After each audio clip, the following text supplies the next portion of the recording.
आपका घोसी में आना हुआ, कैसा कार्यक्रम था? घोसी विधानसभा के अंतर्गत ग्राम सभा नदवल में एक दंगल का कार्यक्रम था। पार्टी के प्रदेश उपाध्यक्ष श्री भागु सिंह जी के नेतृत्व में कार्यक्रम था। परंपरागत तरीके से आज़ादी के बाद से लगातार इस गांव में दंगल होता रहा। मैं चुनाव के दरमियान जब मैं यहाँ आया था तो लोगों के द्वारा ये बताया गया था और लोगों की इच्छा भी थी कि जब दंगल हो यहाँ तो आप जरूर आएं। तो मैं पहले से वादा किया था कि मैं ज़रूर आऊँगा। आज उसी कड़ी में यहाँ की आम जनमानस जो बहुतायत संख्या में लोग उपस्थित थे, एक ही सांसद से मुलाकात हुई और दंगल में दो पहलवानों के हाथ मिलाने का भी अवसर प्राप्त हुआ और एक प्रेरणा लेने का भी अवसर प्राप्त हुआ कि आने वाले समयों में जिस प्रकार से ये कुश्ती और कबड्डी, ये तमाम तरह के जो खेल हुआ करते थे, ये कहीं न कहीं विलुप्त होते नज़र आ रहे हैं। लेकिन इस धरा ने, इस क्षेत्र ने अगर इस चीज़ को बढ़ावा दे रहा है तो हम जैसे लोगों का ये कर्तव्य बनता है कि इसको और तन्मयता के साथ, तत्परता के साथ इसको और आगे बढ़ाने का बंदोबस्त किया। आपने 2,10,000 का पुरस्कार भी दिया है कमेटी को।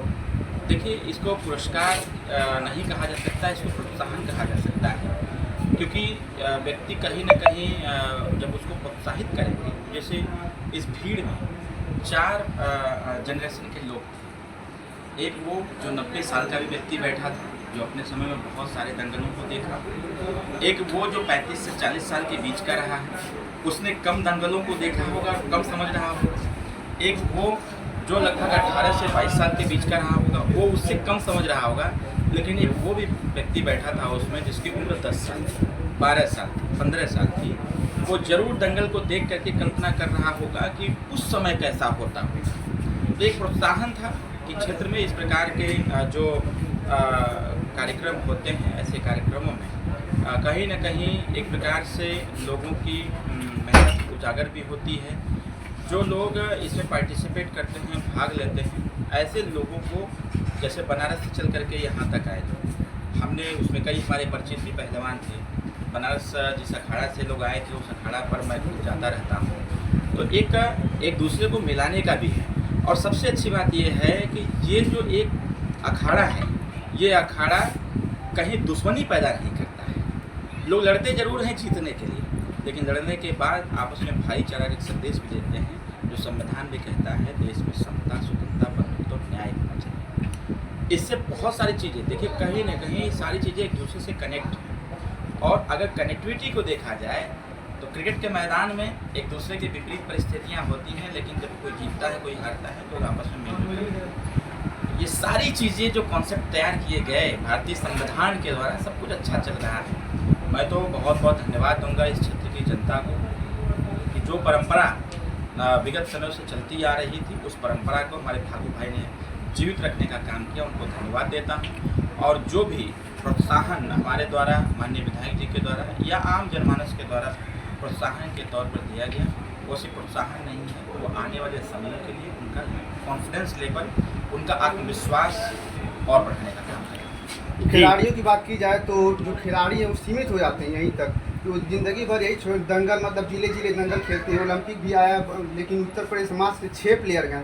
तो उत्तर प्रदेश के खिलाड़ियों के लिए आप क्या कहेंगे और उनमें क्या मतलब आगे बढ़ाने के लिए क्या करेंगे आप? देखिए, ये आपकी बात सही भी है और हम जैसे लोग अगर इसके बारे में नहीं सोचेंगे तो फिर कौन सोचेगा।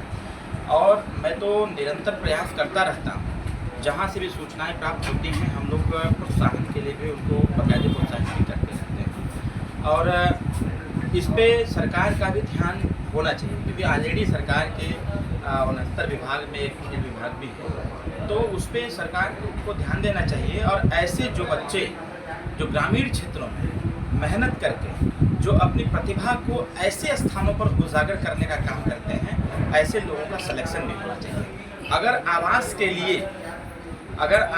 के लिए ऑनलाइन एप्लीकेशन, ऑनलाइन आवेदन होते हैं, प्रमाण पत्र के लिए ऑनलाइन आवेदन होते हैं, तो वैसे ही खेल विभाग ये तय करे ऐसे जो प्रतिभावान बच्चे हैं, ऐसे लोग भी अपनी प्रतिभा को दिखाने के लिए सरकार के द्वारा, जैसा भी खेलो इंडिया का एक चला था पिछले साल, बहुत सारे जो कार्यक्रम चला था खेलो इंडिया का, उस प्रकार से ऐसे खेल का आयोजन करना चाहिए अलग अलग तरीके से, जिससे कि उसमें जो प्रतिभावान बच्चे हैं वो निकल के सामने आवे और सरकार उनको प्रोत्साहन दे और प्रोत्साहन के साथ साथ उनको अवसर दे। क्या कारण है कि आपने मतलब आपकी पार्टी का सिंबल चेंज हो गया है? आखिर क्या वजह पड़ गई कि आपको सिंबल ही चेंज करना पड़ गया? देखिए, टेक्निकल चीज़ें हैं, जैसे कि लंबे समय से हम लोग चुनाव निशान छड़ी पर हमेशा चुनाव लड़ते हैं, लेकिन अभी जैसे यहाँ से मैं चुनाव लड़ा, लगभग 80,000 वोट बेवजह हाकी को चला गया। तो कहीं ना कहीं ये सिर्फ इस बार का मसला नहीं है, जब से ये पार्टी चुनाव लड़ रही है तब से ये जरूर सिंबल के तौर पर, अगर उस ईवीएम मशीन में या फिर बैलेट पेपर पर, जब बैलेट पेपर से चुनाव होते थे तब भी दिक्कत हम लोगों को होती थी। तो जरूर वो हाकी को ही छड़ी मान करके, जो पढ़े लिखे मतदाता नहीं है, जागरूक मतदाता नहीं है, जो मतलब सिंबल एक से दूसरे सिंबल में तर्क या समझ नहीं पाते हैं, ऐसे लोग जाकर उस पर मुहर मार देते थे, बटन दबाते। उसी का परिणाम है। जब हम लोगों ने समीक्षा किया तो जैसे यहाँ 80,000 वोट मिले, जब हम लोगों ने समीक्षा किया और पूर्व के चुनाव का आकलन किया तो ये पाया गया कि 8,000 10,000 वोट अमूमन ये पड़ ही जाता है। तो इसीलिए हम लोगों ने एक और कॉन्सेप्ट दिया। अभी 12 तारीख को पार्टी का प्रदेश अधिवेशन था, पार्टी का कार्यक्रम था, राष्ट्रीय ध्वज का चयन हुआ, मेरा भी चयन हुआ, बहुत सारे मंत्री जी के प्रतिनिधि बनाए गए, जिलाध्यक्षों की घोषणा हुई, संगठन का विस्तार हुआ। अभी 21 और 22 तारीख को मुंबई में पार्टी का राष्ट्रीय अधिवेशन है, इसलिए मुंबई में रखा गया है क्योंकि सुहेलदेव भारतीय समाज पार्टी 9 स्टेट में पार्टी को चलाती है। हर जगह से कार्यकर्ताओं से जब पूछा गया तो उनका कहना ये था और हम लोगों का तर्क यही था कि समाज में व्याप्त कुरीतियाँ, समाज में जो अशिक्षा थी, कहीं एक रूपता नहीं थी, जो तमाम गरीबों को सताए जाते थे, कहीं न कहीं 21 साल की मेहनत में चुनाव निशान छड़ी का सहारा लेकर के हम लोगों ने सब कुछ जागरूक इतना कर दिया कि अब गांव का गरीब जो अशिक्षित भी है वह भी अपने अधिकार को जानना पहचाना चालू कर दिया। तो हम लोगों ने कहा जो गरीबों के लिए बंद ताला है उसको खोलने के लिए चाबी की आवश्यकता है।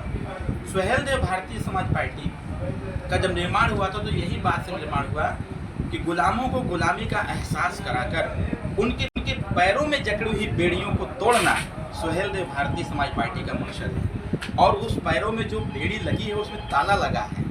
अब हमको चाबी की आवश्यकता थी, हमने चाबी लिया और उसी चाबी से हर दरवाजे खोलेंगे। सामाजिक, शैक्षणिक, राजनीतिक और आर्थिक के साथ साथ बेरोजगार नौजवानों को रोजगार कैसे प्राप्त हो उसके लिए भी हम काम करेंगे। मोदी जी आज लाल किले से यूसीसी पे बात की है, यूसीसी पे आपका क्या विचार है? देखिए, माननीय मोदी जी ने अभी, क्योंकि आज स्वतंत्रता दिवस का समय है और माननीय प्रधानमंत्री जी के एक ही घोषणा नहीं, बहुत सारी बातें उन्होंने कहा। हमारा फोकस उस पर होता है क्योंकि हर बार घोषणा होता है। कहीं न कहीं निचले स्तर पर वर्तमान सरकार में घोषणा तो पहले भी बहुत होते थे। 15 अगस्त और 26 जनवरी के अवसर पर देश टकटकी लगा करके टीवी स्क्रीन पर देखता था और सुबह पेपर का इंतजार करता था, पेपर आवे, हमें समझने का प्रयास करें कि आखिर सरकार ने हमारे लिए क्या किया। पहले घोषणा होता था और आज उस घोषणा पर इम्प्लीमेंटेशन भी होता है, उसमें पहल भी होता है, उस पर काम भी होता है। सिर्फ एक ही बात नहीं, माननीय प्रधानमंत्री जी ने बहुत सारे मुद्दों पर चर्चा किया, देश की गरीबी पर, देश की बेरोजगारी पर, देश की शिक्षा पर, देश की सेना पर और अपने अंदर जो वायु सुरक्षा है उसको भी लेकर तमाम तरह की बातों पर चर्चा हुई। कहीं न कहीं उस पर अगर ध्यान दिया जाए तो हमारी सरकार, भारतीय जनता पार्टी एनडीए की सरकार बेहतर प्रदर्शन कर रही है। आज ये सबसे शुभ अवसर स्वतंत्रता दिवस का हम सब लोगों को हम बधाई भी देते हैं और आपके चैनल के माध्यम से पूरे देश के लोगों को बहुत बहुत बधाई और शुभकामनाएं देते हैं। ठीक है, धन्यवाद।